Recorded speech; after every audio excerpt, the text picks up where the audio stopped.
Let's solve a simple triangle angle problem.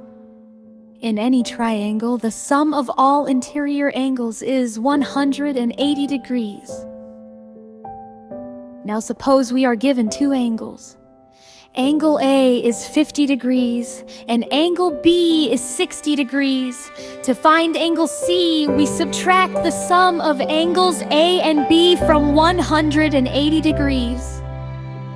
So, 50 plus 60 equals 110. Then, 180 minus 110 gives us 70 degrees. Therefore, angle C is equal to 70 degrees. And that's how you solve a basic triangle angle problem.